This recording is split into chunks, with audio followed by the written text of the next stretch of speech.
Apparently, Jane also confided in Carol that her trust is exhausted. She will only have the income from her pension. She saw life with the affair partner to be more glamorous than with me. She truly thinks his net worth is more than mine.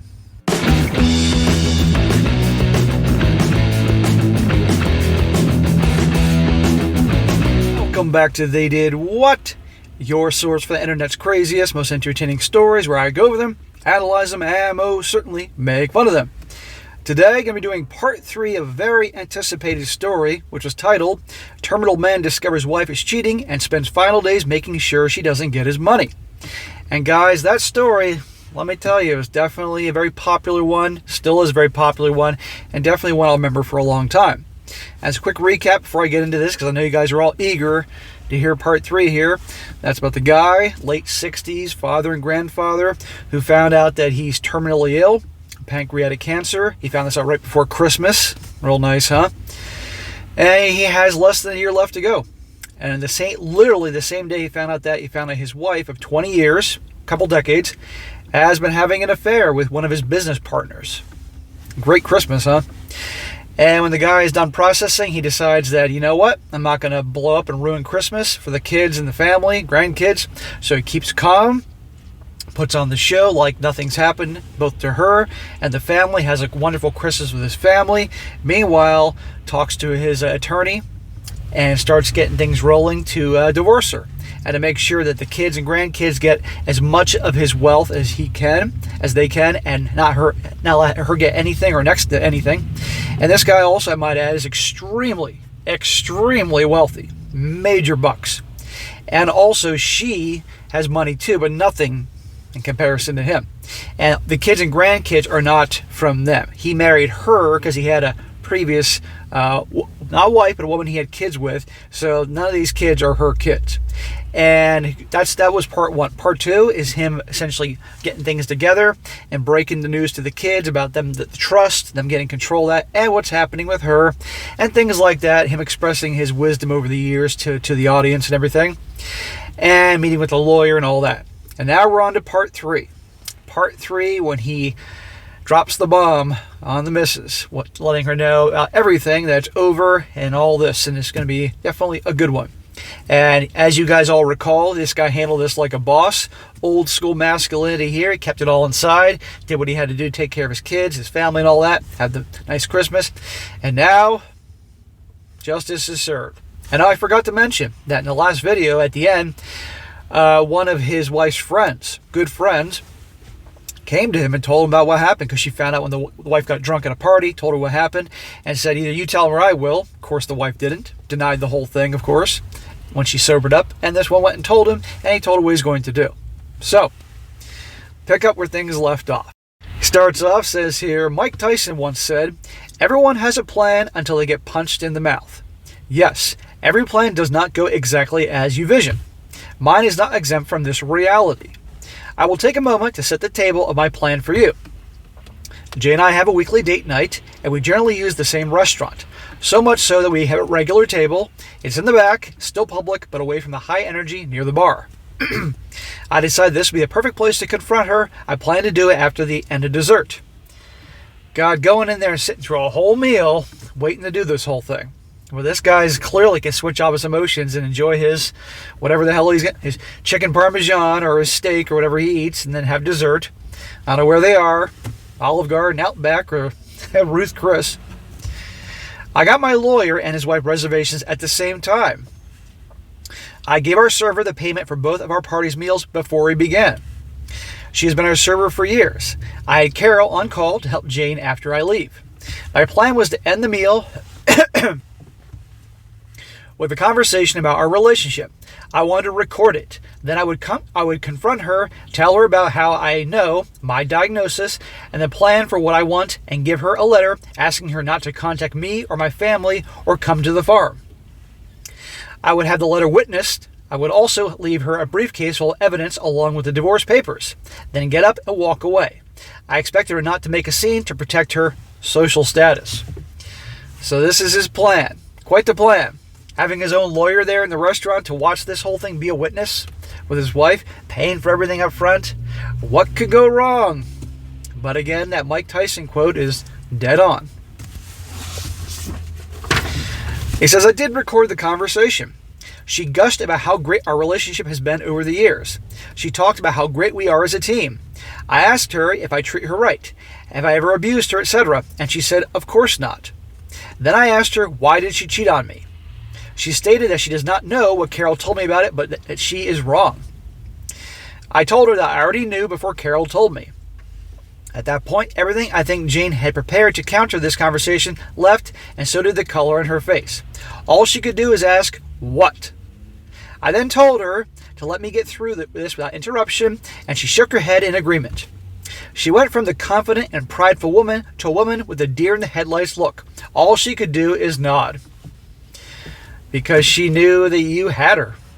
End of story. You know, you would think that she'd know darn well, after 20 years being married to this dude, not to mess with him. But, whereas any common sense usually come into play here in these stories. I then explained how I came home after my meeting with my doctor. I was rushed home to have the most difficult conversation with the one person I wanted to talk to. I explained that when I drove up to and I saw his car, I then checked the cameras and saw they were in privacy mode. I decided then to go to the farm. I told her I still had footage, and she almost interrupted to ask how. But I just put up my hand to remind her to let me finish. I told her about my diagnosis and plans not to fight the disease. I saw the heartbreak in her eyes, and I got angry. The heartbreak? Please. How can she feel sorry for me? But I moved forward, and I then signaled the waitress, and she went over and got my lawyer. They both came to our table. My lawyer handed me a briefcase and folder with a letter. I told her that I don't want her to contact me or my family or come to the farm after I left tonight. I signed the letter and asked the server to witness this.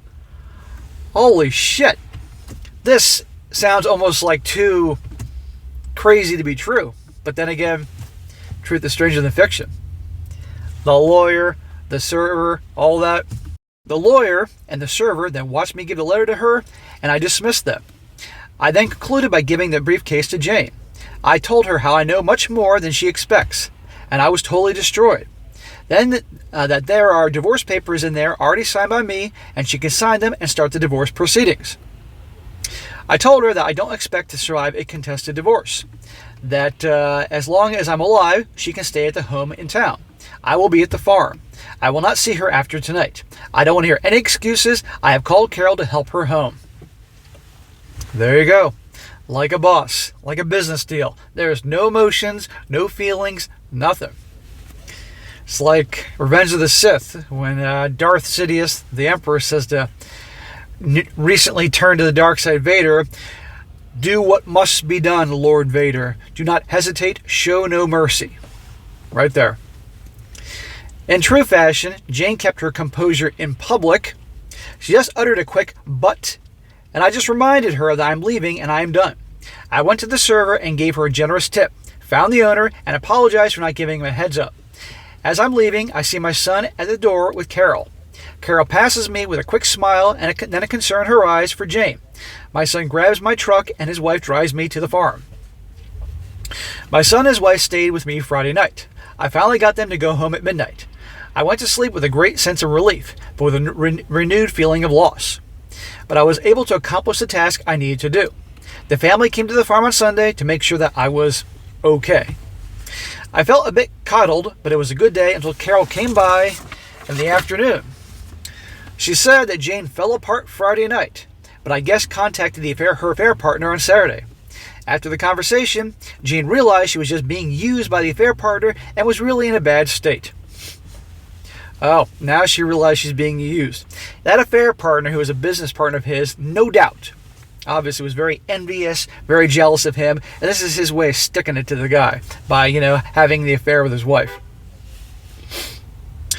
Carol made sure to tell me that Jane did not ask her to reach out to me, but she feels that I could talk with Jane for a bit, and then I could give Jane the strength to keep her out of my life. Carol knows how to frame her requests. I reluctantly agreed to a 2-hour discussion at the farm with Jane. Why? What is there to talk about at this point? But, okay. I would have someone there for me, and Jane could choose someone to be there for her. We will have a civil conversation. I will not accept being blamed, minimalization, or blame shifting. The purpose of the meeting will be for her to get answers for how to move forward. That meeting happened this morning. Jane picked up Carol, I don't know why, maybe damage control, and I chose my daughter. I wanted to be as comfortable for Jane just so we don't have to repeat this again. I entered the meeting with a steadfast direction and goal of having Jane out of my life. So he's looking at the big picture. Fine, I'll do this 2-hour meeting, and we'll have witnesses here so she can ask all her goddamn questions, and then we can get this over with and I don't have to see her again. Okay, we hope. The meeting was as expected. Jane cried, apologized, and tried to minimize the affair. Well, of course, she's following the Hobag handbook.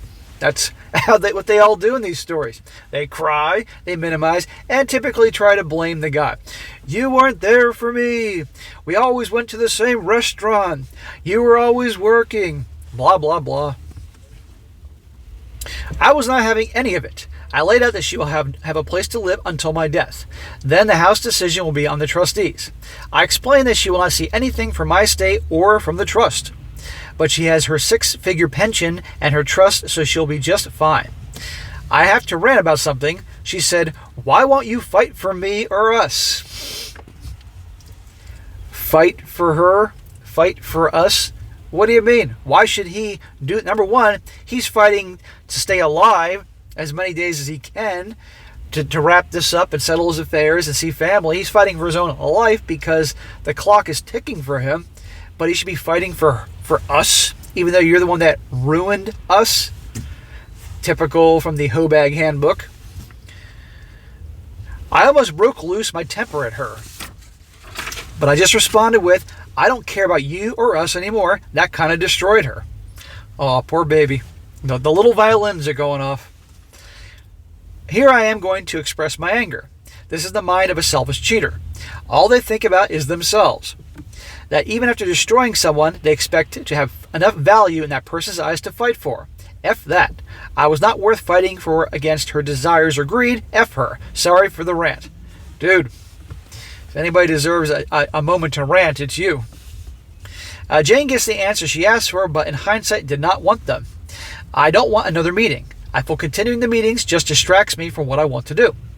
Carol and Jane leave, but Carol comes back a couple hours later. She and I have a quick talk. Apparently, the affair partner had received notice from the trustees that they were going to convert the loan into shares of his company. And since the trust will be the majority owner, they are asking for full forensic audit. My daughter with the MBA is not wasting any time. Oh, I'm sure that'll be pleasant. Well, I guess when Jane went to him for comfort, she realized what I had expected. He was using her to see if she could buy the loan from me. There were offhanded comments in the recordings that I suspected he was up to something. Well, the paperwork filled it. The AP knowing I sold the loan to the trust, and Jane no longer my life. Her usefulness to him is gone, and he let her know. There you go. And you know what? She's probably playing the victim card. Poor me. I was misled. I didn't know. Nope. You're a grown-ass woman, and you did what you did. End of freaking story. But again, we all know the joke about women and accountability. And if you don't know what I mean by that, see the movie As Good as It Gets with Jack Nicholson, and you'll know exactly what I'm talking about. Apparently, Jane also confided in Carol that her trust is exhausted. She will only have her trust. Oh, so she spent all her freaking money. She will only have the income from her pension. She saw life with the affair partner to be more glamorous than with me. She truly thinks his net worth is more than mine. He drives nice cars, eats in fancy restaurants, flies as first class. Why my husband played on his farm, drove an old truck, and we flew in economy class. That she was planning on divorcing me when he expressed his undying love and desire to marry her. Remember in the first story, the guy described that this dude is super freaking wealthy, but he lives a very frugal lifestyle. Same truck for 15 years, doesn't have expensive clothes, jewelry, vacations. He doesn't do all that. Meanwhile, this guy she's having the affair with flaunted it as much as he could with the cars, the first class travel. I got nothing wrong with flying first class if you've got the means to do so, but you get my point. The jewelry, showing off. Okay, and of course she bought into it. But people that do that really flaunt it, really don't have a lot of the times. Meanwhile, the guys that don't flaunt it are freaking loaded a lot of the times. Poor her. It disgusts me that she is this greedy and shallow. I won't see it, but I expect my family will tell me how much I was worth will tell her how much I was worth after my death. In the first story, he made it clear that he didn't know what she had and she didn't know what he had. I don't know how that happened, but I don't know how she agreed to that, but fair enough. I'm so glad that her true colors were shown now so I could deal with her and spare my family from her. Then Carol did something that was totally unexpected and threw me off guard. She told me that since I am no longer encumbered, that I need companionship to give her a call. I challenged her and asked, why with my diagnosis, why would you or any woman want to spend time with me? There is nothing long term. She responded that just because Jane is an ignorant SLUT and did not know what she had does not mean any divorcee or widow would not line up to spend what time they have left with me. I wouldn't be doing that in my final days because they obviously would know how much freaking money I have. My final days would not be with some chick I just started a relationship with. My final days of less than 1 year would be spending time with my children and my grandchildren and maybe seeing a few things in the world, traveling a little bit that I always wanted to see, tying up loose ends, not getting a new relationship. And she's talking about it right here because she obviously knows this dude's loaded. You got to be fucking kidding me. But nothing surprises. Well, I looked a little surprised here, but not much surprises me.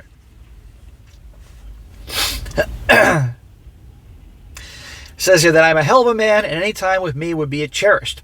And I would have quite a few lady callers lining up and she might as well be first in line. I asked her, but most won't know Jane and I are separated. And she said Jane does not want the social groups to know, but that she and Sarah would make sure the story is out. I was polite and told her I would let her know. Translation, no. She smiled and gave me a kiss on the cheek. I thought about it after she left. But I am pretty sure I do not want the complication in my life right now. No, you do not need that right now. Clock is ticking. Family, children, grandchildren, passing on your wisdom to your kids and grandkids, seeing the things you want to see, not starting a new relationship with some greedy senior gold diggers. I've left quite a bit out, but that is the highlights. I'm doing okay. It has been a roller coaster. I need a few days of peace and quiet. The social groups will know soon. Both the breakup of my marriage and also my diagnosis. I will now have an endless stream of people wishing me well. I knew I could not delay it forever, but I don't want to be treated differently. However, life is what it is. Time to start dinner and relax this evening. Again, thank you all for your support. I will try to go back and respond to all your messages. They mean so much to me. So that is it, at least for now. You got the whole story here and he confronted her and that's that. And good Lord, this guy handled the situation like a boss. I'm so sorry that a good guy like this is not going to be with us in 1 year. Hopefully he'll last longer than that. And he really has a good, peaceful time in his final days. But there you go, gentlemen. Old school masculinity handling the situation like the boss. I wish him well. So a lot of things we can learn from this story, guys. And I hope you all enjoyed it. And if there are any future updates, by all means, guys, keep an eye out. Let me know. I'll definitely cover those because I want to see how this guy does. I want to hear the parts of the divorce, how she's kicked to the curb, and it turns out she spent pretty much all her money in her trust. Big surprise there. And she has to boo-hoo live on her pension now. And how things go with the kids in his final days. I will let you know when I find out about that. Alright guys, that is it for today. Be sure to comment down below, let me know what you think about this. And be sure to like the video, share with your friends, and subscribe. And I'll catch you next time.